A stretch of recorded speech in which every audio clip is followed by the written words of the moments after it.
Hey everybody and welcome back to our channel.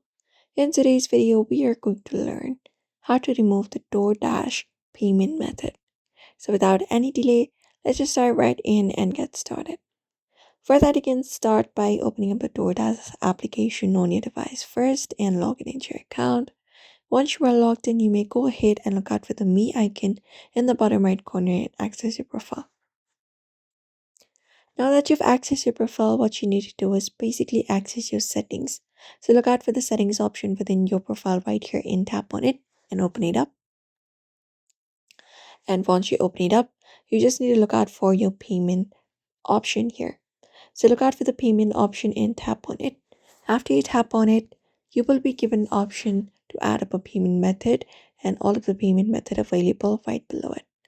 So what you need to do is basically select the payment method that is currently right now. So if you want to remove it, you just need to tap on it. And once you tap on it, you should be finding a delete or remove option. So head over and find that option right there.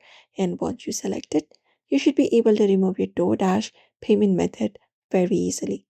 And that is it. So it is pretty quick and easy if you want to remove your DoorDash payment method by following up this method. So do not forget to give this video a like and also subscribe for more tips and tutorials, and also comment if you have got any questions below.